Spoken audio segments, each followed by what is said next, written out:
பொதுக்காலம் 22ஆம் ஞாயிறு திருப்பலியில் பங்கு பெற்று இறையாசி பெற வந்திருக்கும் அன்பான இறைமக்களை இறைவன் இயேசு கிறிஸ்துவின் இனிய பெயரால் வாழ்த்து கூறி வரவேற்கிறோம்.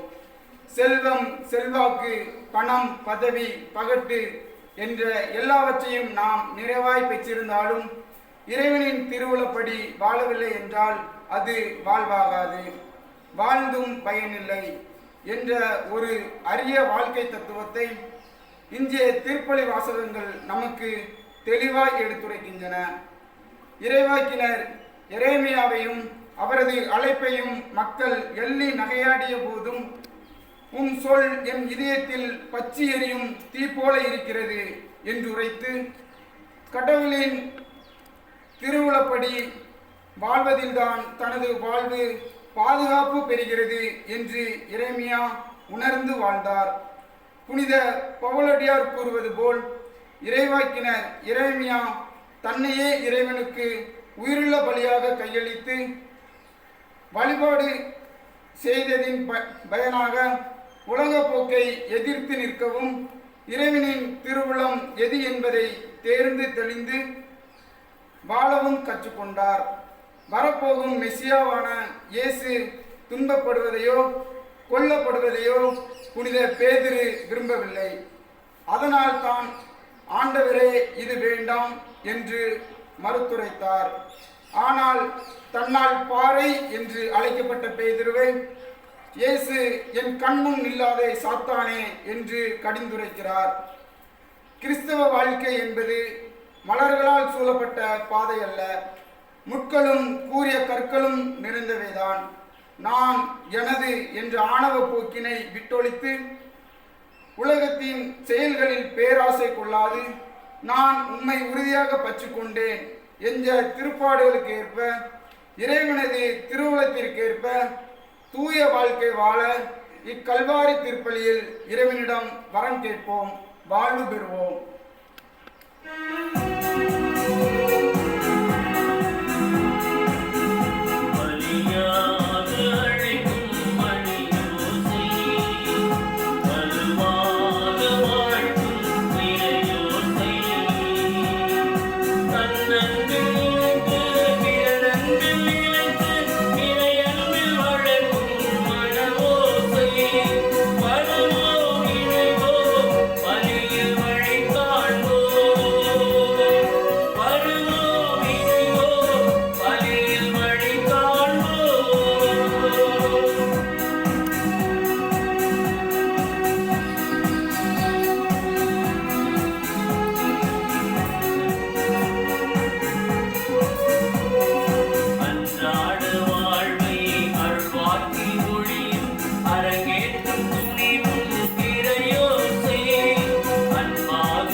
இன்றைய திருப்பலியானது தூத்துக்குடி திரு பாக்கியராஜ் அவர்கள் இறந்த 30வது நாள் நினைவு பலியாகவும், அவரை இழந்து வாழும் குடும்பத்தினருக்கு கடவுள் அமைதியையும் சமாதானத்தையும் கொடுக்கவும், உடல் உள்ள நலத்துக்காகவும், அன்பு மனோகரதாஸ் அவர்களுடைய ஆன்ம இளைப்பாற்றிக்காகவும், திரு சிங்கராயன், நேசப்பு, ஞானப்பிரகாசம், மரியரத்தினம்மாள் இவர்களுடைய ஆன்ம இளைப்பாற்றிக்காகவும், ஜோசப் சேசுமரியாள் ஜோசப் இவர்களுடைய ஆன்ம இளைப்பாற்றிக்காகவும், ஜேம்ஸ் பெர்னாண்டோ ஆன்ம இளைப்பாற்றிக்காகவும், செயின்ட் வர்கீஸ் ரியல் எஸ்டேட் தொழில் வளர்ச்சியடையவும், வர்கீஸ் ராஜ் ஜெயா இவர்களுடைய குடும்ப சமாதானத்திற்காகவும், உடல் உள்ள நலனுக்காகவும், பிள்ளைகள் ஞானம், கல்வி, தெய்வ பயத்தில் வளரவும், இழந்த சொத்தை மீட்கவும், எடுக்கும் முயற்சியில் வெற்றி பெறவும், Nazareth P Rayan, Sesammal, Xavierammal, Wilfred Fernando, Irudayasamy, Jenkins Fernando, Arul சகோதரி எமெரிட்டா மேரி, அருள் சகோதரி ஃபியாட்டினா மேரி இவர்களுடைய ஆன்ம இளைப்பாற்றிக்காகவும்,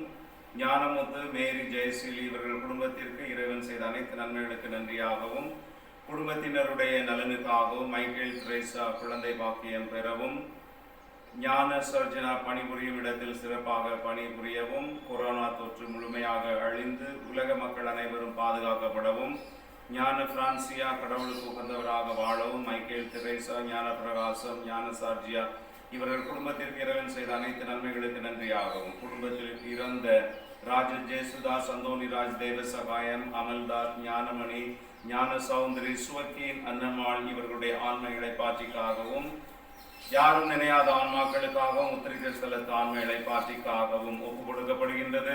அதோடு நம்முடைய பங்கின் இளையோருக்காகவும் இந்த பலியானது சிறப்பாக ஒப்பு கொடுக்கப்படுகின்றது. இந்த கருத்துக்களுடன் நாம் அனைவரும் இணைந்து பாளையங்கோட்டை பேராலய பங்கில் இருக்கக்கூடிய அனைத்து குடும்பத்தினரின் நலனுக்காகவும் இத்திருப்பலியை ஒப்பு கொடுத்து மன்றாடுவோம். தந்தை, மகன், தூய ஆவியாரின் பெயராலே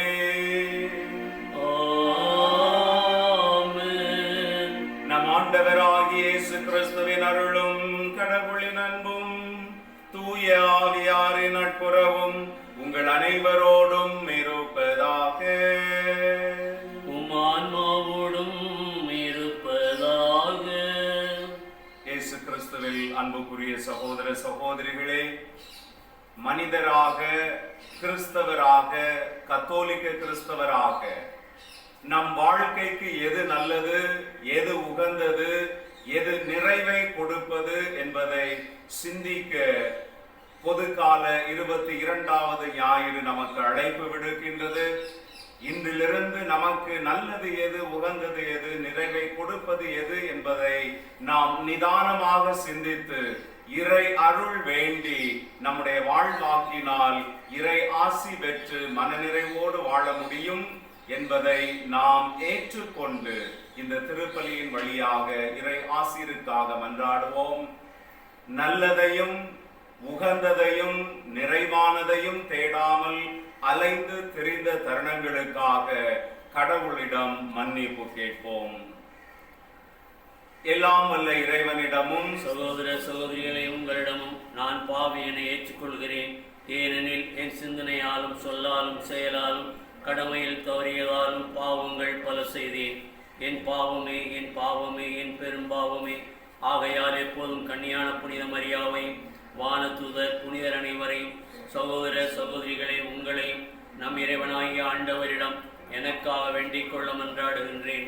எல்லாம் வல்ல இறைவன் நம் மீது இரக்கம் வைத்து நம் பாவங்களை மன்னித்து நம்மை நிலை வாழ்விற்கு அழைத்து செல்வாராக. ஆமென்.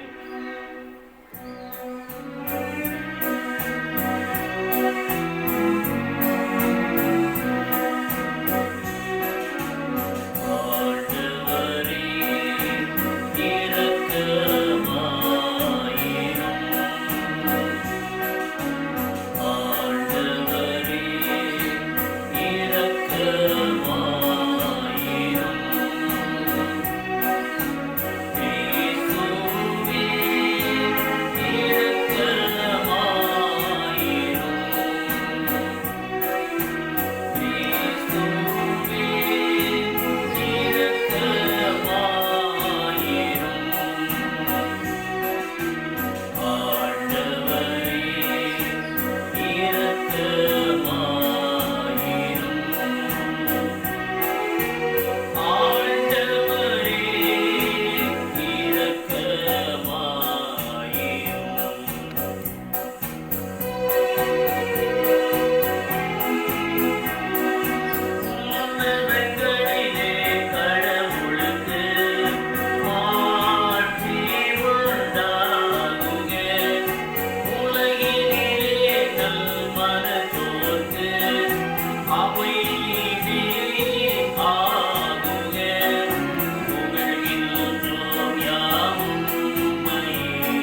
சிறந்தவை அனைத்தும் நிறைந்தவரே, உம்மீது நாங்கள் உள்ளார்ந்த அன்பு கொள்ள செய்தருளும். அதனால் எங்களது சமய பற்றை வளர்த்து நன்மைகளை பெருகச் செய்து நீர் எங்களில் கருத்துடன் உருவாக்கியதை பராமரித்து காத்தருள்வீராக. உம்மோடு தூய ஆவியாரின் ஒன்றிப்பில் இறைவனாய் என்றென்றும் வாழ்ந்து ஆட்சி செய்கின்ற எங்கள் ஆண்டவரும் உம் திருமகனுமாகிய இயேசு கிறிஸ்து வழியாக உம்மை மன்றாடுகிறோம்.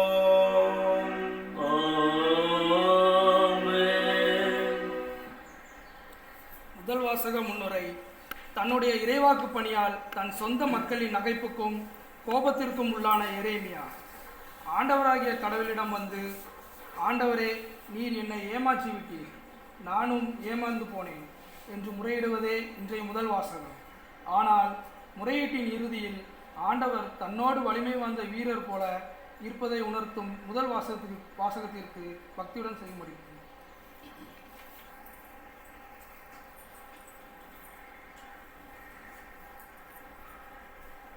முதல் வாசகம். ஆண்டவரின் வாக்கு என்னை பழி சொல்லுக்கும் நகைப்புக்கும் ஆளாக்கியது. இறைவாக்கினர் எரேமியா நூலிலிருந்து வாசகம். அதிகாரம் 20, இறை திருவசனம் 7 முதல் 9 வரை. ஆண்டவரே, நீர் என்னை ஏமாற்றி விட்டீர், நானும் ஏமாந்து போனேன். நீர் என்னை விட வல்லமையுடையவர், என் மேல் வெற்றி கொண்டு விட்டீர். நான் நாள் முழுவதும் நகைப்புக்கு ஆளானேன். எல்லோரும் என்னை ஏளனம் செய்கின்றார்கள். நான் பேசும்போதெல்லாம் வன்முறை அழிவு என்றே கட்ட வேண்டி உள்ளது. ஆண்டவரின் வாக்கு என்னை நாள் முழுவதும் பழி சொல்லுக்கும் நகைப்புக்கும் ஆளாக்கியது. அவர் பெயரை சொல்ல மாட்டேன், அவர் பெயரால் இனி பேசவும் மாட்டேன். என் பேனாக்கில் உம் சொல் என் இதயத்தில் பற்றெரியும் தீ போல் இருக்கின்றது. அது என் எலும்புக்குள் அடைபட்டு கிடக்கின்றது. அதை அடக்கி வைத்து சோர்ந்து போனேன். இனி என்னால் பொறுத்து கொள்ள முடியாது. இது ஆண்டவர் வழங்கும் அருள்வாக்கு. இறைவனுக்கு நன்றி. திருப்பாடல் 63 இணைந்து பாட வேண்டிய பல்லவி. கடவுளே, என் உயிர் உம்மீது தாகம் கொண்டுள்ளது. கடவுளே,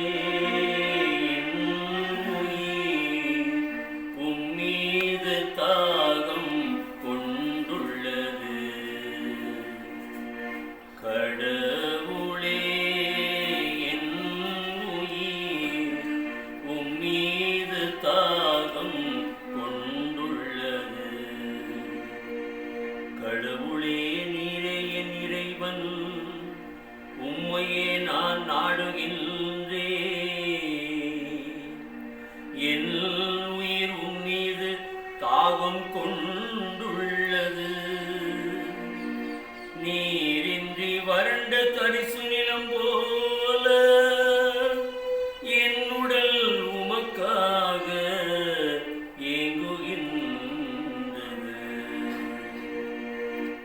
கடவுளே, என் உயிர் உம்மீது தாகம் கொண்டுள்ளது. ஆற்றலையும் மாட்சியையும் காண விளைந்து தூயகம் வந்து உம்மை நோக்குகின்றேன். ஏனெனில் உமது பேரன்பு உயிரினும் மேலானது. என் இதழ்கள் உம்மை புகழ்கின்றன. கடவுளே, என் உயிர் உம்மீது தாகம் கொண்டுள்ளது. ஏனெனில் நீர் எனக்கு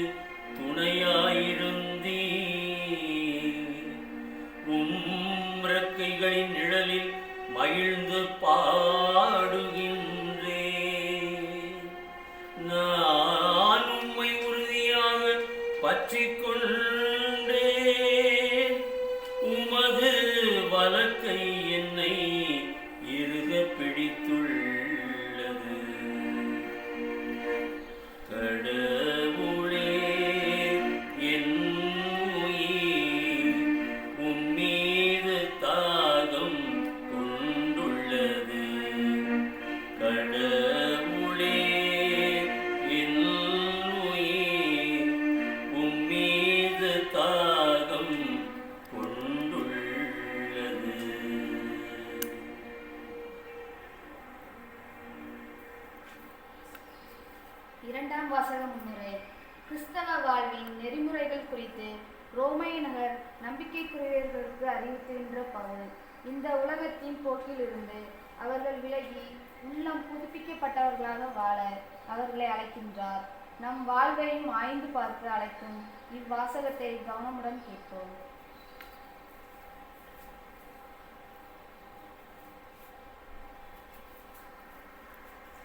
இரண்டாம் வாசகம். தூய உயிருள்ள பலியாக உங்களை படையுங்கள். திருத்தூதர் பவுல் உரோமையருக்கு எழுதிய திருமுகத்திலிருந்து வாசகம். அதிகாரம் 12 இறை வார்த்தைகள் 1 முதல் 2 முடிய. சகோதர சகோதரிகளே, கடவுளுடைய இரக்கத்தை முன்னிட்டு உங்களை வேண்டுகிறேன். கடவுளுக்கு உகந்த தூய உயிருள்ள பலியாக உங்களை படையுங்கள். இதுவே நீங்கள் செய்யும் உள்ளார்ந்த வழிபாடு. இந்த உலகத்தின் போக்கின்படி ஒழுகாதீர்கள், மாறாக உங்கள் உள்ளம் புதுக்கப்பெற்று மாற்றம் அடைவதாக. அப்போது கடவுளின் திருவுளம் எது என தேர்ந்து தெளிவீர்கள். எது நல்லது, எது உகந்தது, எது நிறைவானது என்பதும் உங்களுக்கு தெளிவாக தெரியும். இது ஆண்டவர் வழங்கும் அருள்வாக்கு. இறைவனுக்கு நன்றி.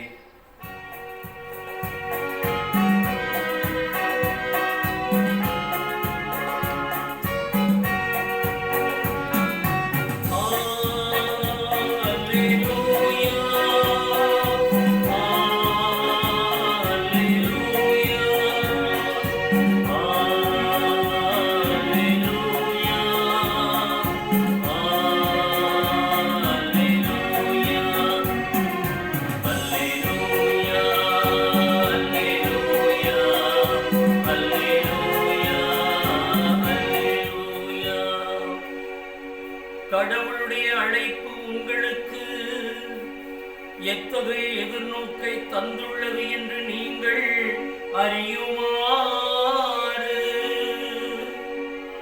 உங்கள் அகக்கண்கள் ஒளியூட்ட பெறுவனவாக.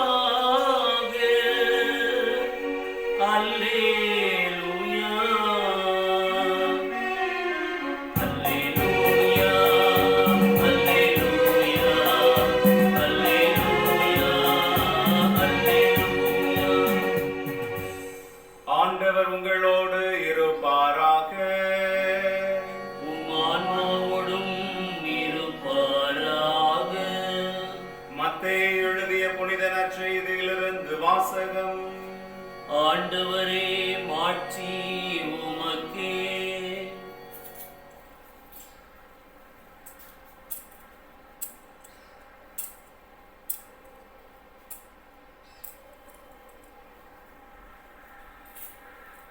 அதிகாரம் 16 திருவசனங்கள் 21 முதல் 27 முடிய. அக்காலத்தில் இயேசு தாம் எருசலேமுக்கு போய் மூப்பர்கள், தலைமை குருக்கள், மறைநூல் அறிஞர்கள் ஆகியோரால் பலவாறு துன்பப்படவும் கொலை செய்யப்படவும் 3ஆம் நாள் உயிருடன் எழுப்பப்படவும் வேண்டும் என்பதை தம் சீடருக்கு அந்நேரம் முதல் எடுத்துரைக்க தொடங்கினார். பேதுரு அவரை தனியே அழைத்து கடிந்து கொண்டு, ஆண்டவரே, இது வேண்டாம், இப்படி உமக்கு நடக்கவே கூடாது என்றார். ஆனால் இயேசு பேதுருவை திரும்பி பார்த்து, என் கண்முன் நில்லாதே சாத்தானே, நீ எனக்கு தடையா இருக்கிறாய். ஏனெனில் நீ கடவுளுக்கு ஏற்றவை பற்றி எண்ணாமல் மனிதருக்கு ஏற்றவை பற்றியே எண்ணுகிறாய் என்றார். பின்பு இயேசு தம் சீடரை பார்த்து, என்னை பின்பற்ற விரும்பும் எவரும் தன்னலம் துறந்து தம் சிலுவையை தூக்கி கொண்டு என்னை பின்பற்றட்டும். ஏனெனில் தம் உயிரை காத்துக்கொள்ள விரும்பும் எவரும் அதை இழந்து விடுவர். மாறாக என் பொருட்டு தம்மையே அழித்துக் கொள்ளுகிற எவரும் வாழ்வடைவார். மனிதர் உலகம் முழுவதையும் ஆதாயமாக்கி கொண்டாலும் தம் வாழ்வையே இழப்பார் எனில் அவருக்கு கிடைக்கும் பயன் என்ன? அவர் தம் வாழ்வுக்கு ஈடாக எதை கொடுப்பார்? மானிட மகன் தம் தந்தையின் மாட்சியோடு தம் வானதூதர்களுடன் வரப்போகிறார். அப்பொழுது ஒவ்வொருவருக்கும் அவரவர் செயலுக்கு ஏற்ப கைமாறு அளிப்பார் என்றார். ஆண்டவரின் அருள்வாக்கு. கிறிஸ்துவே, உமக்கு புகழ்.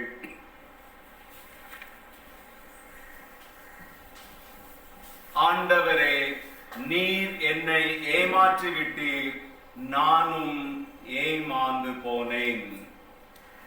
இயேசு கிறிஸ்துவில் அன்புக்குரிய சகோதர சகோதரிகளே, எரேமியாவின் இந்த புலம்பல், எரேமியாவின் இந்த ஏமாற்றம் கொண்ட மனநிலை பல சூழ்நிலைகளில் இக்காலத்திலும் நம்முடைய மனநிலையை ஒத்துத்தான் இருக்கின்றது.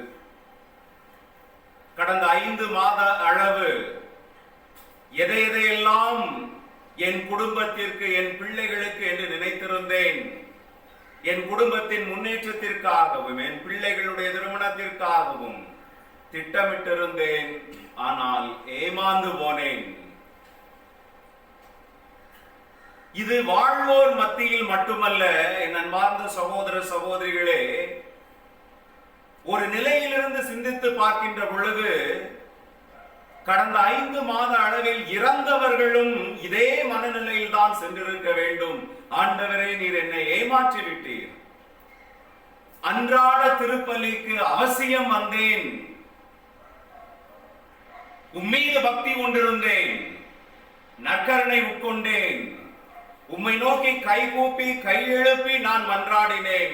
ஆனால் இறந்தபின் எனக்கு ஒரு திருப்பலி நிறைவேற்றி அடக்கம் செய்யக்கூடிய வாய்ப்பு கூட ஆண்டவரே நீர் கொடுக்கவில்லையே, என் விசுவாசத்தில் ஏமாந்து விட்டேனோ என்கின்ற மனநிலையில் கூட பலர் இறந்திருக்கலாம். இந்த ஏமாற்றம் எதற்காக நம்முடைய உள்ளத்தில் துளிர் விடுகின்றது என்பதை சிந்தித்து பார்ப்போம். உண்மையிலேயே நாம் ஏமாந்து போகிருக்கின்றோம் என்பதுதான் இன்று உலகம் நம்மை பார்த்து கூறுவது.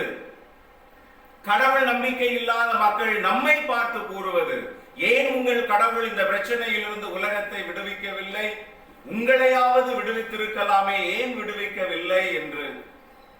உலக சிந்தனையின் அடிப்படையில் இவையெல்லாம் ஏமாற்றமாக இருந்தாலும், என் அன்பார்ந்த சகோதர சகோதரிகளே, நம்முடைய விசுவாசத்தின் ஆழத்திலிருந்து பார்க்கின்ற பொழுது இது ஏமாற்றமாக கருதப்படக்கூடாது.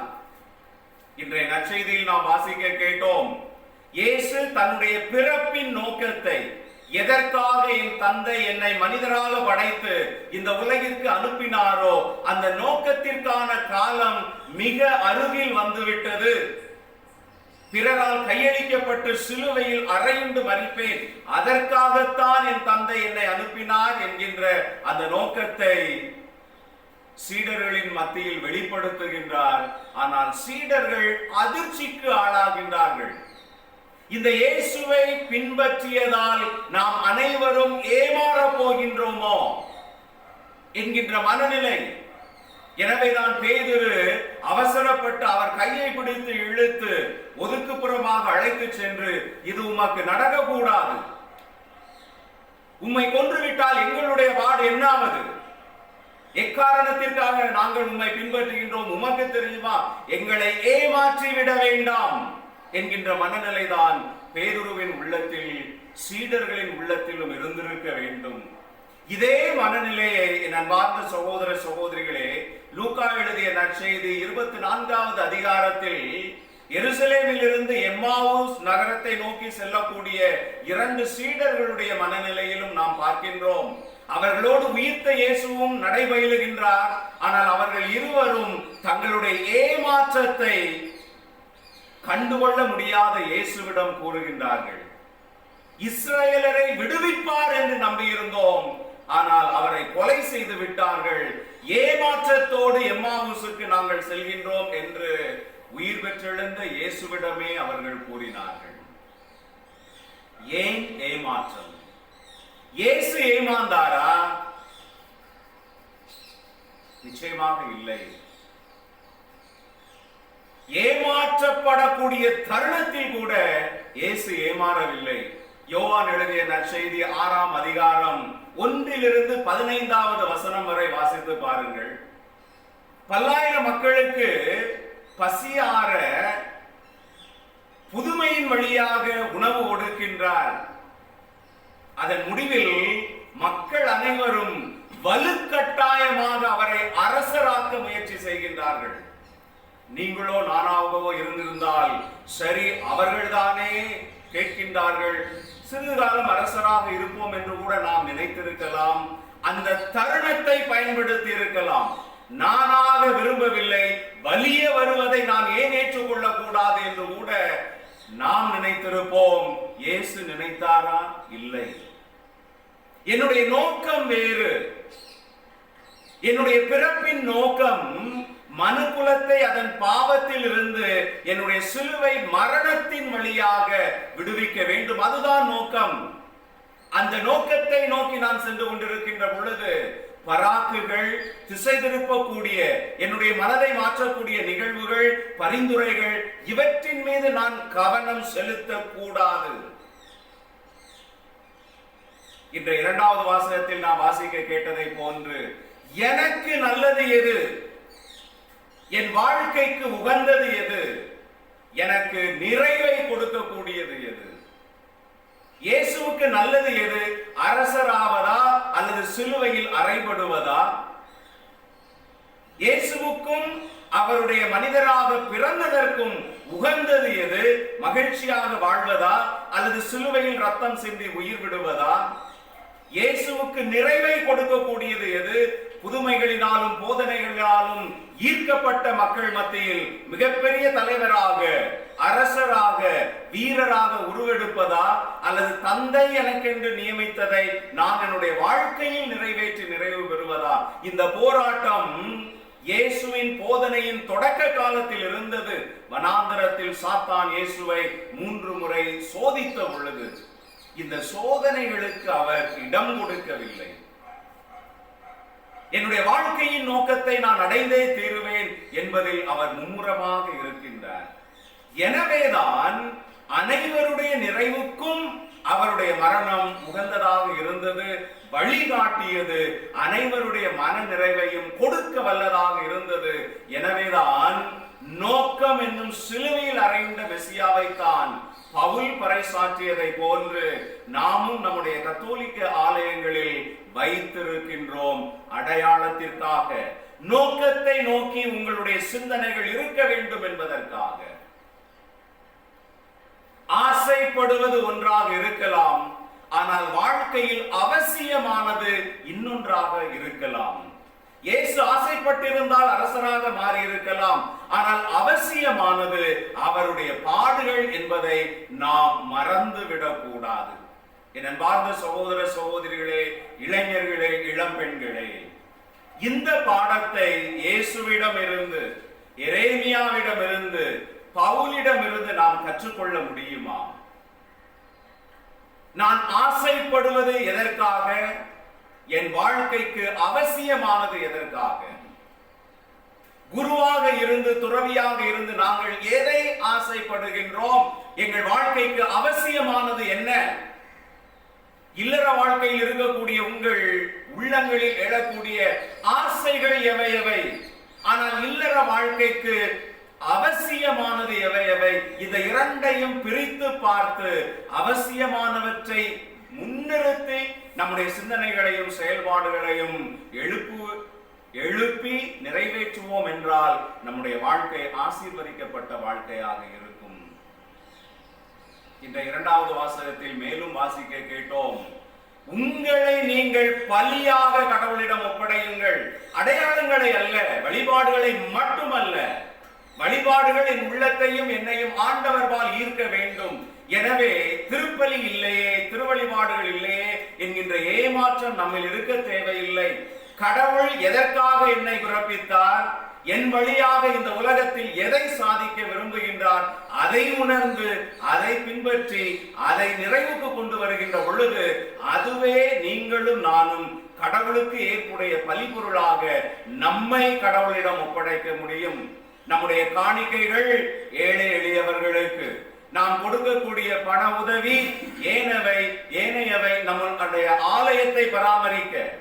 ஆனால் நீங்களும் நானும் தான் உண்மையான காணிக்கைகளாக இருக்க வேண்டும் என்பதைத்தான் பவுல் நம்முடைய உள்ளத்தில் இருக்க விரும்புகின்றார்.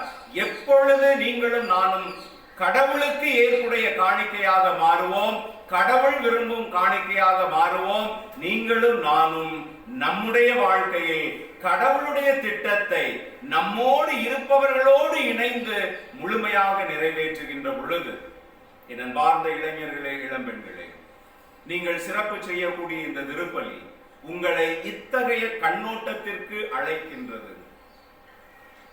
உள்ளங்களில் ஏகப்பட்ட ஆசைகள் இருக்கலாம். அவரை போன்று மாற வேண்டும், இவரை போன்று மாற வேண்டும், அல்லது அவர் வாழ்வதை போன்று நானும் வாழ வேண்டும், இவர் வாழ்வதை போன்று நானும் வாழ வேண்டும். ஆனால் கடவுள் உங்கள் ஒவ்வொருவருக்கும் கொடுத்திருக்கக்கூடிய திறமைகள், அதை முன்னிறுத்தி அதை வளர்த்து நேர்மையான முறையில் அதை நீங்கள் அடைய முடியுமா என்பதை பற்றி சிந்தித்து பாருங்கள். அப்பத்தை உண்டவுடன் ஆசைப்பட்டு அரசராக்க விரும்பினார்கள். ஆனால் கடவுள் மகன் இயேசு அதை நோக்கி தன்னுடைய கவனத்தை திருப்பவில்லை. அரசராக மாறுவேன். பிலாத்துவிடம் அவர் கூறவில்லையா, அரசன் தான், ஆனால் இவ்வுலகத்தை போன்ற அரசன் அல்ல. என் அன்பார்ந்த சகோதர சகோதரிகளே, நம்முடைய உலகத்தின் தொடக்கத்தில் இருந்து இன்று வரை எத்தனையோ அரசர்கள் வந்து விட்டார்கள். எத்தனை அரசர்களை நாம் பாராட்டுகின்றோம், எத்தனை சமூக தலைவர்களை நாம் பாராட்டுகின்றோம். ஆனால் உள்ளத்தில் மட்டும் எப்பொழுதும் நான் என்று அரசனாகி மணிமகுடம் சூட முடியும், என்று நான் அரசியாக மாறி மணிமகுடம் சூட முடியும், ஆசைகள் இருக்கலாம். ஆனால் என்னுடைய பிறப்பின் நோக்கத்திற்கு அவசியமானது எது? இந்த கொரோனா காலம் ஒரு நிலையில் ஆசை ஒரு பக்கம் இருக்க, அவசியமானதை மட்டும் வைத்துக் கொண்டு எப்படி மகிழ்ச்சியாக வாழலாம் என்பதை நமக்கு கற்றுக் கொடுத்திருக்கின்றது. எத்தனை திருமணங்கள் இந்த காலங்களில் அமைதியாக, எளிமையாக, ஆனால் மன நிறைவோடு நிகழ்ந்தேறி இருக்கின்றன.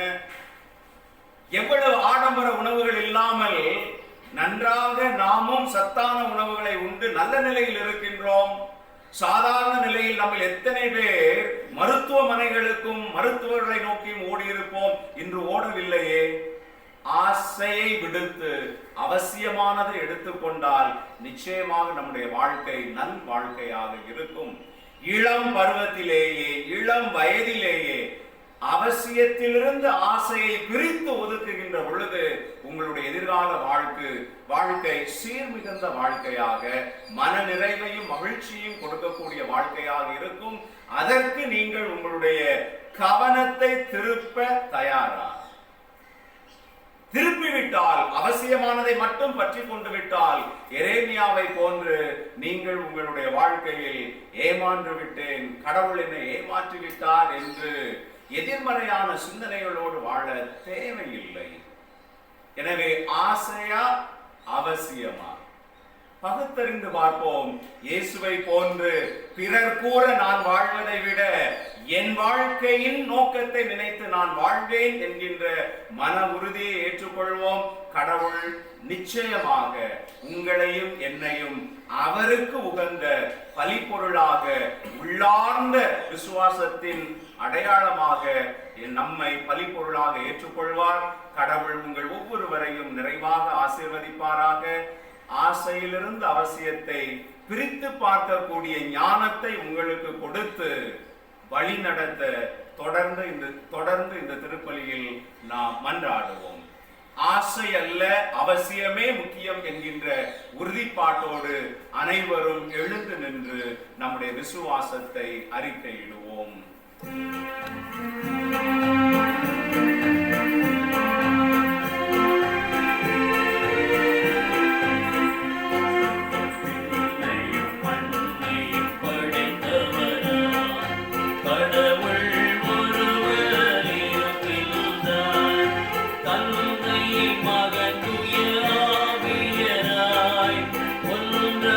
வாழ்வாரை நம்புகிறேன்.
வாழ்க்கையின் நோக்கத்தை நிறைவாக அடைய ஆசைகளை அகற்றி அவசியமானவைகளை ஆண்டவரிடம் உருக்கமாக மன்றாடுவோம்.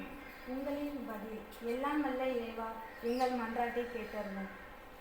உலகெங்கும் சென்று படைப்பிற்கெல்லாம் நற்செய்தியை பறைசாற்றுங்கள் என்று ஆணையிட்ட எங்கள் இறைவா, உமது ஆணையை சீர்மேற்கொண்ட அருள் பணியாற்றும் எங்கள் திருத்தந்தை, ஆயர்கள், குருக்கள், துறவியர், பொதுநிலையினர் அனைவரையும் உமது கருணை கண்கொண்டு நோக்கியருளும். அவர்கள் தம் இறைப்பணியை தொய்வின்றி தொடரவும் நீர் வாழ்ந்து காட்டிய தூய எளிய வாழ்க்கையில் அவர்களும் நிலைத்து நிற்கவும் வர மரள வேண்டும் என்று இறைவா உம்மை மன்றாடுகின்றோம். எல்லாம் வல்ல இறைவா, எங்கள் மன்றாட்டை கேட்டருளும். நானும் தீர்ப்பிடேன், இனி பாவம் செய்யாதே என்று நல்ல தீர்ப்பு வழங்கிய எம் இறைவா, எங்கள் நீதி அரசர்கள் நாட்டு தலைவர்களுக்கோ அரசியல்வாதிகளுக்கோ அஞ்சாது நேர்மையோடு மனசாட்சியின் வழியில் செயல்பட அருள் புரிய வேண்டுமென்று இறைவா உம்மை மன்றாடுகிறோம். எல்லாம் வல்ல இறைவா, எங்கள் மன்றாட்டை கேட்டருளும். சுமை சுமந்து சோர்ந்திருப்போரே, எல்லோரும் என்னிடம் வாருங்கள் என்று ஆறுதல் அளித்த தாயுமானவரே, கொரோனா என்ற கொடிய தொற்றால் அவதிப்பட்டு சிகிச்சை பெறும் எம் மக்கள் விரைவில் குணமடையவும் சிகிச்சை அளிக்கும் மருத்துவத்துறையினரை உம் பொறுப்பில் எடுத்துக்கொள்ளவும் வேண்டுமென்று இறைவா உம்மை நோக்கி மன்றாடுகிறோம். எல்லாம் வல்ல இறைவா, எங்கள் மன்றாட்டை கேட்டருளும். வேற்றிடங்களில் வாழும் 1000 நாட்களிலும் உம் கோயில் முற்றங்களில் தங்கும் ஒரு நாளே மேலானது என்ற தாவீது அரசரின் கூற்றுக்கு மாறாக தேவாலயங்கள் அடைபட்டு கிடக்கும் இந்த இருண்ட வேளையில் எத்தனையோ இடர்பாடுகளுக்கு மத்தியிலும் தொலைக்காட்சி வாயிலாய் நிறைவேற்றப்படும் திருப்பலியில் தொலைக்காட்சி தொடரை பார்ப்பது போல் அல்லாது ஆண்டவரின் வாக்கு கிடைக்காத பஞ்சம் வரும் என்ற ஆமோஸின் இறைவாக்கினரின் கூற்றை மனதில் நிறுத்தி பயபக்தியோடும் இறை அச்சத்தோடும் பங்கு பெற்று நாங்கள் பயனடைய வரமருள வேண்டுமென்று இறைவா உம்மை மன்றாடுகிறோம். எல்லாம் வல்ல இறைவா, எங்கள் மன்றாட்டை கேட்டருளும். நம்முடைய தனிப்பட்ட தேவைகளை மௌனமாக இறைவனின் பாதத்தில் சமர்ப்பிப்போம்.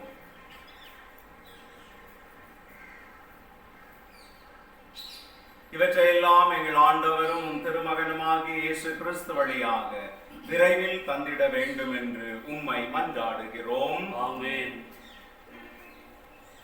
ஆமென்.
அன்புமிக்க சகோதர சகோதரிகளே, என்னுடையதும் உங்களுடையதுமான இப்பலி எல்லாம் அல்ல தந்தையாகிய இறைவனுக்கு ஏற்றதாகும்படி மன்றாடுங்கள். ஆண்டவர் தமது பெயரின் புகழ்ச்சிக்காகவும் ஆட்சிக்காகவும் நமது நன்மைக்காகவும் புனித திரு அவை அனைத்தின் நலனுக்காகவும் உமது கையிலிருந்து இப்பலியை ஏற்றுக்கொள்வாராக. ஆண்டவரே, என்றும் புனிதமான காணிக்கை மீட்பளிக்கும் ஆசியை எங்கள் மீது பொழிவதாக. இவ்வாறு அருள் அடையாள முறையில் நிகழ்மை பலி உமது ஆற்றலால் நிறைவு பெறுவதாக. எங்கள் ஆண்டவராகிய கிறிஸ்து வழியாக உம்மை மன்றாடுகிறோம்.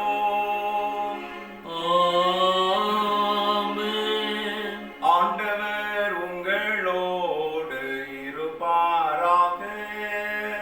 உம் ஆன்மாவோடும் இருப்பாராக. இதயங்களை மேலே எழுப்புங்கள். ஆண்டவரிடம் எழுப்பியுள்ளோம். நம் இறைவனாகிய ஆண்டவருக்கு நன்றி கூறுவோம். அது தகுதியும் நீதியும் ஆனது. ஆண்டவரே, தூயவரான தந்தையே, என்றும் உள்ள எல்லாம் வல்ல இறைவா, எங்கள் ஆண்டவராகிய கிறிஸ்து வழியாக எந்நாளும் எவ்விடத்திலும் நாங்கள் உமக்கு நன்றி செலுத்துவது மெய்யாகவே தகுதியும் நீதியும் ஆகும். எங்கள் கடமையும் மீட்புக்குரிய செயலுமாகும். தவறிழைத்த எங்கள் மீது கிறிஸ்து இரக்கம் கொண்டு கன்னிமரியாவிடமிருந்து பிறக்க திருவுளமானார். சிலுவையில் பாடுபட்டு முடிவில்லா சாவிலிருந்து எங்களை விடுவித்தார். இறந்தோரிடமிருந்து உயிர் தெழுந்து நிலை வாழ்வை எங்களுக்கு அருளினார். ஆகவே வானதூதர் முதன்மை வானதூதரோடும் அரியணையில் அமர்வோர் தலைமை தாங்குவோரோடும் வான் படைகளின் அணிகள் அனைத்தோடும் சேர்ந்து நாங்கள் உமது மாட்சியை புகழ்ந்து முடிவின்றி ஆர்ப்பரித்து பாடுவதாவது.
ஆண்டவரே, நீர் மெய்யாகவே தூயவர், தூய்மை அனைத்துக்கும் ஊற்று.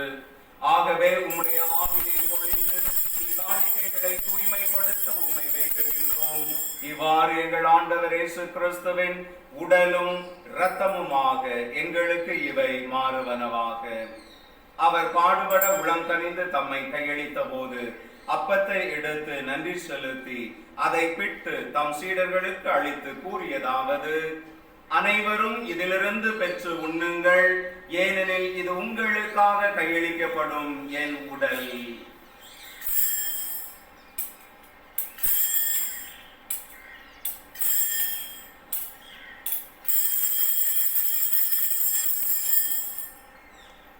அவனமே இரவு விருந்தை அருந்தியபின் கிண்ணத்தையும் எடுத்து மீண்டும் உமக்கு நன்றி கூறி தம் சீடர்களுக்கு அளித்து அவர் கூறியதாவது: அனைவரும் இதிலிருந்து பெற்று பருகுங்கள், ஏனெனில் இது புதிய நிலையான உடன்படிக்கைக்குரிய என் இரத்தத்தின் கிண்ணம். இது பாவ மன்னிப்புக்கென்று உங்களுக்காகவும் பலருக்காகவும் சிந்தப்படும். இதை என் நினைவாக செய்யுங்கள்.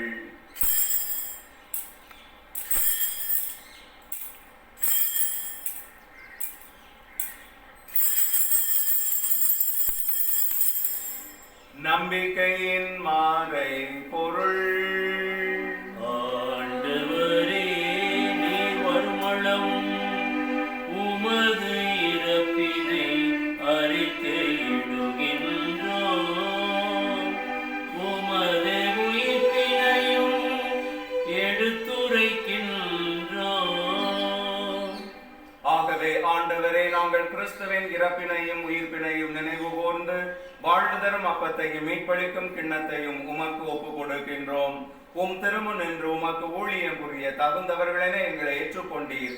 எனவே உமக்கு நன்றி செலுத்துகின்றோம். மேலும் கிறிஸ்துவின் உடலிலும் இரத்தத்திலும் பங்கு கொள்ளும் எங்களை தூய ஆவியார் ஒன்று சேர்க்க வேண்டுமென உம்மை தாழ்மையுடன் மன்றாடுகின்றோம். ஆண்டவரே, உலகெங்கும் பரவி இருக்கும் உமது திரு அவையை நினைவு கூர்ந்தருளும். எங்கள் திருத்தந்தை பிரான்சிஸ், எங்கள் ஆயர் ஆண்டனி சாமி ஆண்டகை, எல்லா திருநிலையினர் ஆகிய அனைவரோடும் உமது திரு அவை அன்பில் நிறைவு பெறச் செய்தருளும். மேலும் உயிர்த்தெழும் எதிர்நோக்குடன் துயில் கொள்ளும் எங்கள் சகோதர சகோதரிகளையும் இறந்தோர் அனைவரையும் இரக்கத்துடன் நினைவு கூர்ந்து உமது திருமுக ஒளியினுள் ஏற்றருளும். எங்கள் அனைவர் மீதும் இரக்கமாயிரும்.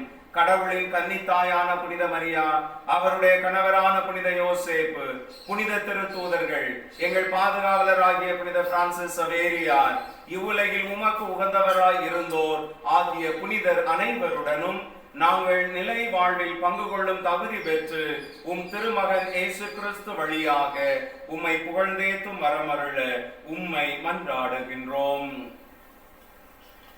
இவ வழியாக இவரோடு இவரில் எல்லாம் வல்ல இறைவனாகிய தந்தையே, தூய ஆவியாரின் ஒன்றிப்பில் எல்லா புகழும் மாட்சியும் என்றென்றும் உமக்கு உரியதே.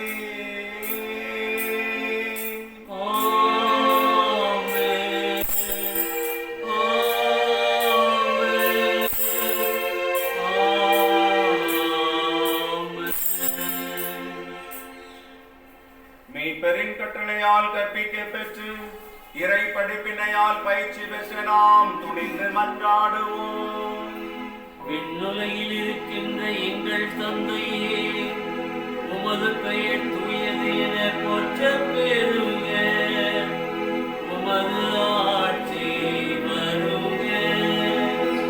உமது திருவுளம் விண்ணுலகில் நிறைவேறுவது போல மண்ணுலகிலும் நிறைவேறுக. எங்கள் அன்றாட உணவை இன்று எங்களுக்கு தாரும். எங்களுக்கு எதிராக குற்றம் செய்வோரை நாங்கள் மன்னிப்பது போல எங்கள் குற்றங்களை மன்னியும். எங்களை சோதனைக்கு உட்படுத்தாதேயும், தீமையிலிருந்து எங்களை விடுவித்தருளும். ஆண்டவரே, தீமை அனைத்திலிருந்தும் எங்களை விடுவித்து எங்கள் வாழ்நாளில் அமைதியை கனிவுடன் அருள உம்மை மன்றாடுகின்றோம். உமது இரக்கத்தின் உதவியால் நாங்கள் பாவத்திலிருந்து எப்போதும் விடுதலை பெற்று யாதொரு கலக்கமுமின்றி நலமாயிருப்போமாக. நாங்கள் எதிர்நோக்கி இருக்கும் பேரின்பத்துக்காகவும் எம் மீட்பராகிய இயேசு கிறிஸ்துவின் வருகைக்காகவும் காத்திருக்கின்றோம். ஏனெனில் ஆட்சியும் வல்லமையும் மாட்சியும் என்றென்றும் உமதே. ஆண்டவரே இயேசு கிறிஸ்துவே, அமைதியை உங்களுக்கு விட்டுச் செல்கின்றேன், என் அமைதியையே உங்களுக்கு அளிக்கின்றேன் என்று உம் திருத்தூதர்களுக்கு மொழிந்தீரே. எங்கள் பாவங்களை பாராமல் உமது திரு அவையின் நம்பிக்கையை கண்ணோக்கி உமது திருவுளத்திற்கு ஏற்ப அதற்கு அமைதியையும் ஒற்றுமையையும் அளித்தருள்வீராக. என்றென்றும் வாழ்ந்து ஆட்சி செய்கின்றவர் நீரே. ஆமென். ஆண்டவருடைய அமைதி உங்களோடு என்றும் இருப்பதாக. உம் ஆன்மாவோடும் இருப்பதாக. ஒருவருக்கொருவர் அமைதியை பகிர்ந்து கொள்வோம்.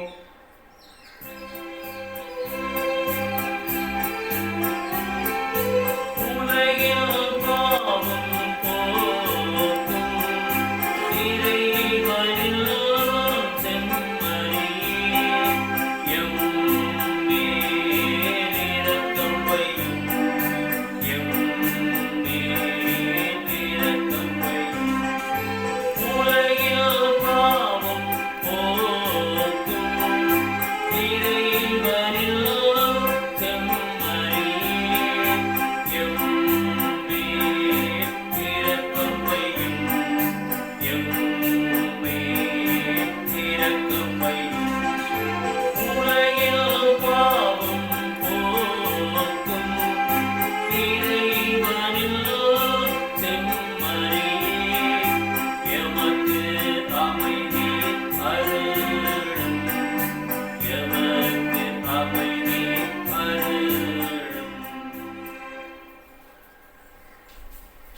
இதோ இறைவனின் செம்மறி, இதோ உலகின் பாவங்களை போக்குகின்றவர்.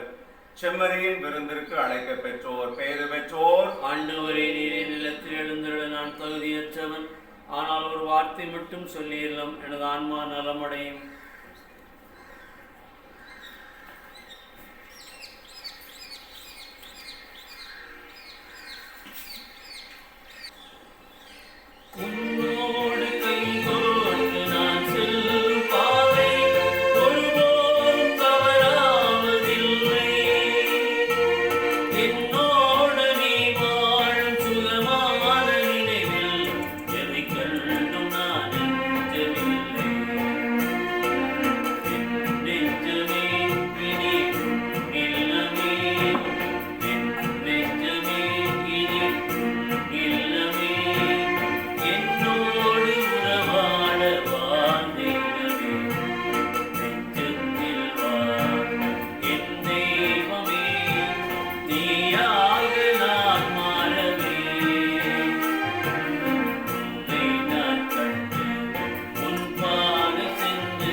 திருமண ஓலைகள்.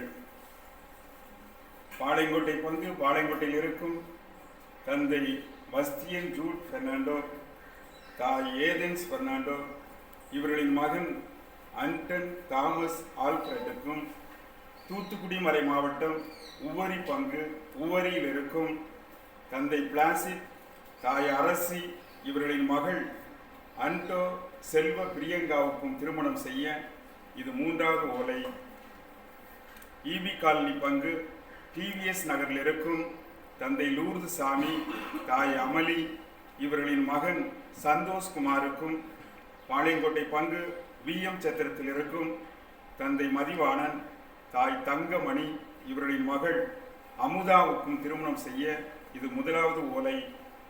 தூத்துக்குடி மறை மாவட்டம் உடன்குடி பங்கு குலசேகரன் பட்டணத்தில் இருக்கும் தந்தை ராயப்பன், தாய் அந்தோணியம்மாள் கௌரி, இவர்களின் மகன் சேவியர் ஆல்ஃபினுக்கும், பாளையங்கோட்டை பங்கு செந்தில் நகரில் இருக்கும் தந்தை இஸ்ரவேல் என்ற மாரியப்பன், தாய் எலிசபெத் ராணி, இவர்களின் மகள் மணிமேகலாவுக்கும் திருமணம் செய்ய இது 1வது ஓலை.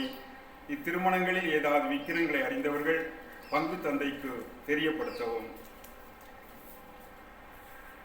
அன்புக்குரிய சகோதர சகோதரிகளே, இந்த நாள் இனிய நாளாக அமைய ஒருவர் மற்றவருக்காக நாம் தொடர்ந்து வேண்டிக் கொள்வோம். நம் குடும்பங்கள் அனைத்தும் அவரவர் இல்லத்தில் நலமோடு இருப்பீர்கள் என்கிற நம்பிக்கை உண்டு. இந்த கொரோனா காலத்தில் தொடர்ந்து நம்பிக்கையோடு இருப்போம். ஒருவர் மற்றவரை நம்முடைய வார்த்தைகளினாலும் பல்வேறு விதமான உதவிகளினாலும் நாம் தாங்கிக் கொள்வோம். தேவையில் இருப்பவர்களுக்கு தேவைப்படுகிற பொழுது நாம் உதவி செய்வோம். தயவுசெய்து வெளியில் செல்லுகிற பொழுது முகக்கவசம் அணிந்து செல்லுங்கள். உங்களுடைய கைகளை அடிக்கடி கழுவிக்கொள்ளுங்கள். கூட்டம் அதிகமாக இருக்கக்கூடிய இடத்தில் செல்ல வேண்டாம் என்பதை அன்போடு தெரியப்படுத்திக் கொள்கிறேன். அன்புக்குரியவர்களே, நம்முடைய மறை மாவட்டத்தில் ஆசிரிய பணிக்கு ஏற்கனவே பதிந்து வைத்திருப்பவர்கள் நீங்கள் புதுப்பித்துக் கொள்ள நவம்பர் மாதம் 30ஆம் தேதி வரை தேதி நீடிக்கப்பட்டிருக்கிறது. எனவே புதுப்பித்தல் நவம்பர் 30ஆம் தேதி வரை நீங்கள் செய்து கொள்ளலாம் என்பதை அன்போடு தெரியப்படுத்திக் கொள்கிறேன். அதே போல புதிய பதிவுகள் டிசம்பர் 31ஆம் தேதி வரை பதிந்து கொள்ளலாம் என்பதையும் அன்போடு தெரியப்படுத்திக் கொள்கிறேன். இந்த நாளில் சிறப்பாக இந்த பொது காலத்தின் 22வது வார ஞாயிறு வழிபாட்டை நம்முடைய பங்கினுடைய இளையோர்கள் இணைந்து சிறப்பித்திருக்கிறார்கள். இந்த ஆகஸ்ட் மாதத்திலே வழக்கமாக ஒரு ஞாயிற்றுக்கிழமை இளையோர் ஞாயிறாக கொண்டாடப்படும். இந்த கொரோனா காலத்திலும் தாராள உள்ளத்தோடு மனமோந்து தங்களுடைய ஞாயிறை கொண்டாட வேண்டும் என்று சொல்லி ஆசைப்பட்டு இந்த நாளில் நம்முடைய பங்கினுடைய இளைஞர்கள் இந்த ஞாயிறு வழிபாட்டை சிறப்பு செய்திருக்கிறார்கள். ஒவ்வொருவருக்கும் நெஞ்சம் நிறைந்த நன்றிகளை மனதார நான் தெரிவித்துக் கொள்கிறேன். இதற்கு உதவி செய்திருக்கக்கூடிய இளையோர் அமைப்பினுடைய பொறுப்பாளர்கள், அத்துணை அருள் சகோதரிகள் எல்லோருக்கும் நெஞ்சம் நிறைந்த வாழ்த்துக்களையும் நன்றிகளையும் மனதார உரித்தாக்கிக் கொள்ளுகிறேன். நம்முடைய பங்கில் வாழுகிற அனைத்து இளையோருக்காகவும் நாம் தொடர்ந்து மன்றாடிக் கொள்வோம். நல்ல வேலை வாய்ப்பை, நல்ல எதிர்கால வாழ்வை நம்முடைய பிள்ளைகள் நிறைவான விதத்திலே எதிர்காலத்திலே பெற்றுக்கொள்ள வேண்டும் என்று சொல்லி அவர்களுக்காக நாம் சிறப்பாக மன்றாடுவோம். இந்த நாளிலே சிறப்பாக இந்த இளையோர் ஞாயிறு திருப்பலியை நமக்காக நிறைவேற்றி நமக்காக ஜெபித்திருக்கக்கூடிய நம்முடைய பாசத்திற்குரிய அருள் தந்தை சேவியர் தெரன்ஸ் அடிகளார் அவர்களுக்கும் நெஞ்சம் நிறைந்த நன்றிகளை மனதார நான் தெரிவித்துக் கொள்கிறேன். தந்தையினுடைய புதிய பணி, கல்வி பணி சிறப்பாக நடைபெற அவர்களுக்கு நல்ல உடல் உள்ள சுகத்தை ஆண்டவர் தாமே கொடுத்து ஆசீர்வதித்து அவர்களை இந்த பணி வாழ்வுக்குள்ளாக தொடர்ந்து வழிநடத்தி செல்ல வேண்டும் என்று சொல்லி தந்தை அவர்களுக்காகவும் நாம் சிறப்பாக வேண்டிக் கொள்வோம். அவசியமா அத்தியாவசியமா எதை நாம் தெரிந்து கொள்ள போகிறோம்? நம்முடைய வாழ்க்கையில கடவுள் பல்வேறு நிலைகளிலே தேவைகளை கொடுத்திருக்கிறார். அந்த தேவைகளை நாம் ஆழமான விதத்திலே உணர்ந்து கொள்வோம். கடவுளின் திருவுளம் எது என்பதை நாம் அறிந்து கொள்வோம். அதற்கு ஏற்ப நம்முடைய வாழ்வு அமைய ஆண்டவருக்கு சாட்சியம் பகர தொடர்ந்து நாம் இந்த திருப்பலியிலே மன்றாடுவோம்.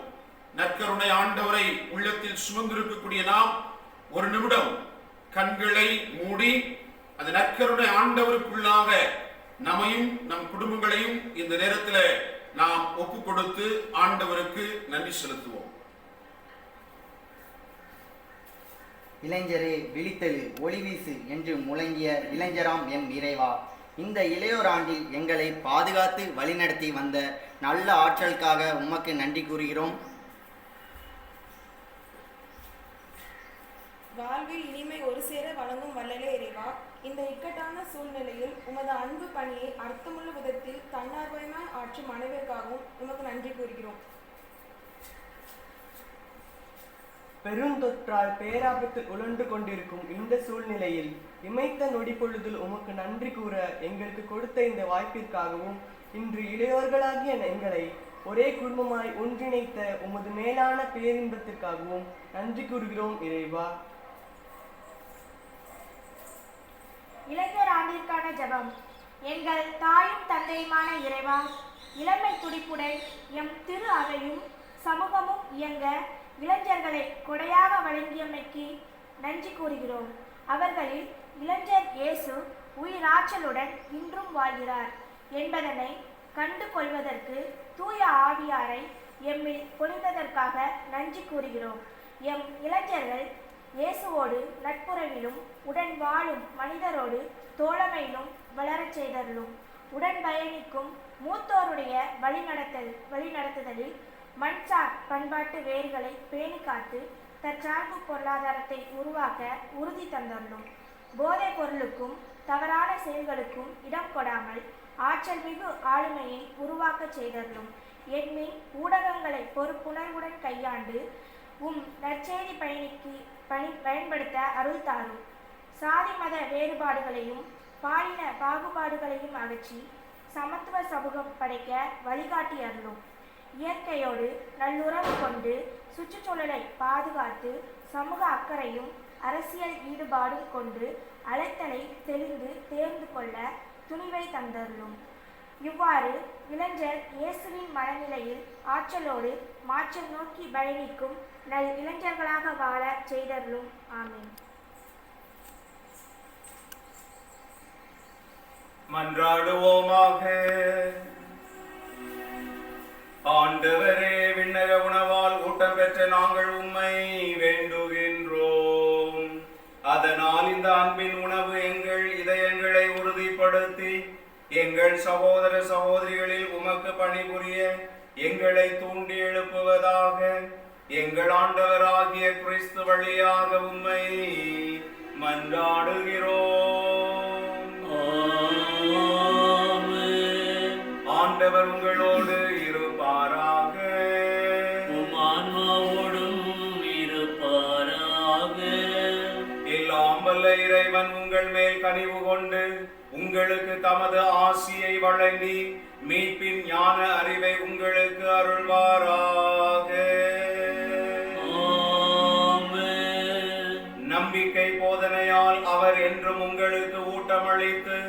புனித செயல் புரிவதில் நீங்கள் நிலைத்திருக்க செய்வாராக.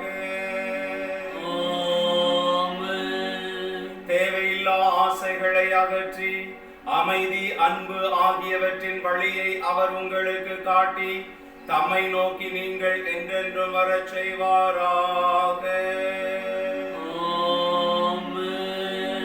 எல்லாம் வல்ல இறைவன் தந்தை, மகன், தூய ஆவியாரின் ஆசி உங்கள் மீது இறங்கி உங்களோடு என்றும் தங்குவதாக.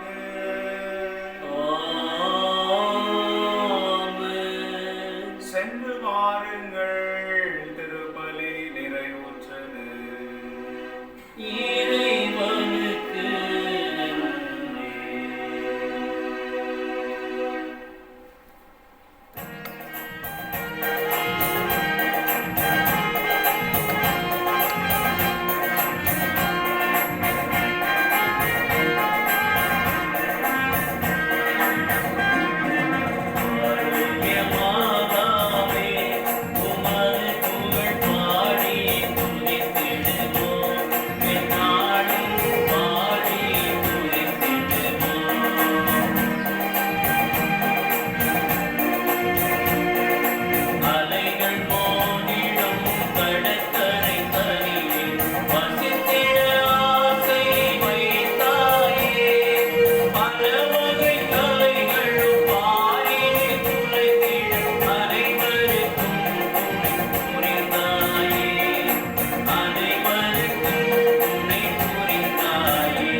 தந்தை, மகன், தூய ஆவியாரின் பெயராலே ஆமென்.